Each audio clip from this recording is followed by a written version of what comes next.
When Jews were brought to the concentration camp, they were lined up on the railway platform. A German officer, often an SS doctor, stood there. He conducted the so-called selection. With one motion of his hand, he decided the fate of each person in 3 seconds. To the right meant temporary life and forced labor. To the left meant immediate death in the gas chamber within 2 hours. Out of 100 arrivals, usually 70 to 80 people were sent to death immediately. This included all children under 14, all elderly over 50, all pregnant women, and all sick and disabled people. If a mother did not want to part with her child, they were killed together. Many did not understand what was happening. They were told they were going to be disinfected and washed. Those sent to the left were led into a building. Jews really thought they were going to wash and be disinfected after the long journey.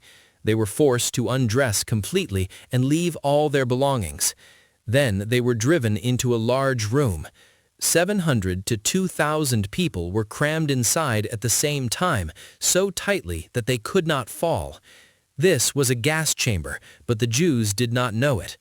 When the doors were sealed, through special openings in the ceiling, the Germans dropped Zyklon B pellets.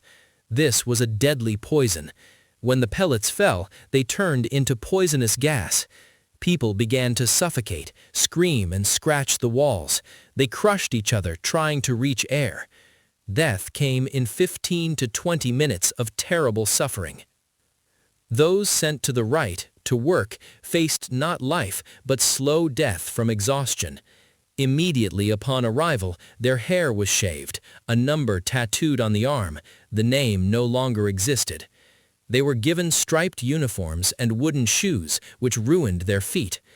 Jews were forced to work 12 to 16 hours a day under inhumane conditions.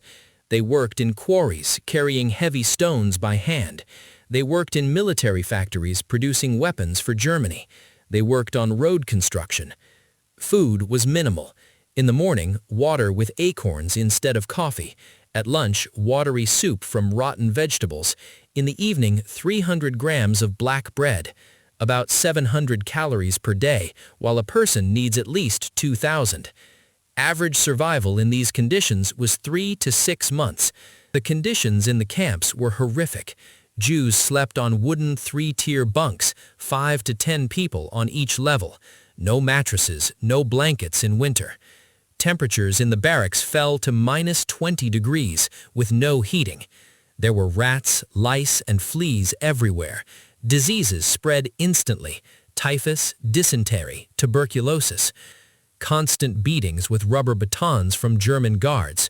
Public executions by hanging in front of all prisoners to intimidate others.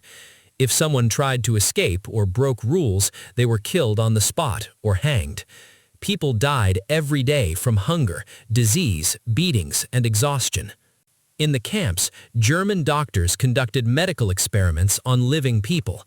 The most famous was Dr. Josef Mengele, nicknamed the Angel of Death. He was elegantly dressed, always smiling, whistling opera arias during selection on the platform. When trains with Jews arrived, he personally conducted the selection and especially looked for twins for his experiments. Mengele was obsessed with creating a pure Aryan race and studied genetics.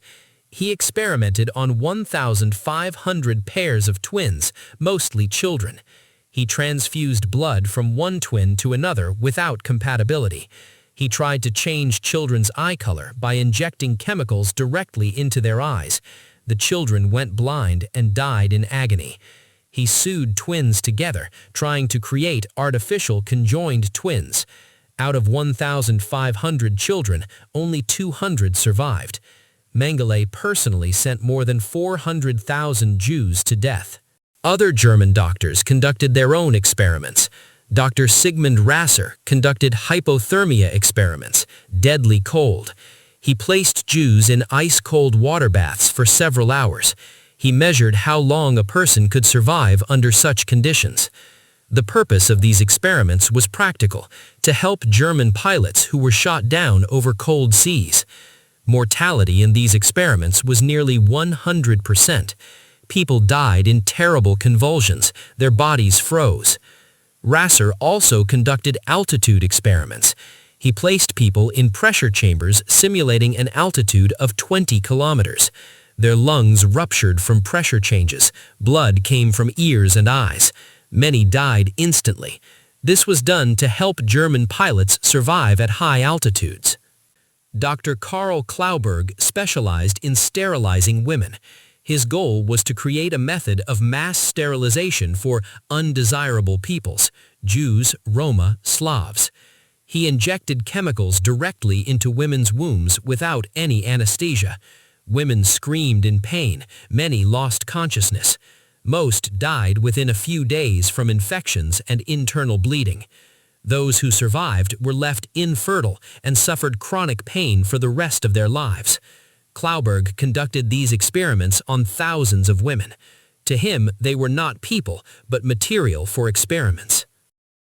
After people died in the gas chamber, the work of the Sonderkommandos began, special teams of Jewish prisoners forced by the Germans to handle corpses. Their work was the most terrible, opening gas chamber doors and removing bodies. When the doors opened, there was a mountain of bodies. People had suffocated standing, climbing on each other, trying to breathe. Sonderkommandos had to cut hair from the corpses, later used in industry, pull out gold teeth with pliers. The gold was melted down. Then the bodies were loaded into crematoria ovens and burned. This work had to be done by the Jews themselves.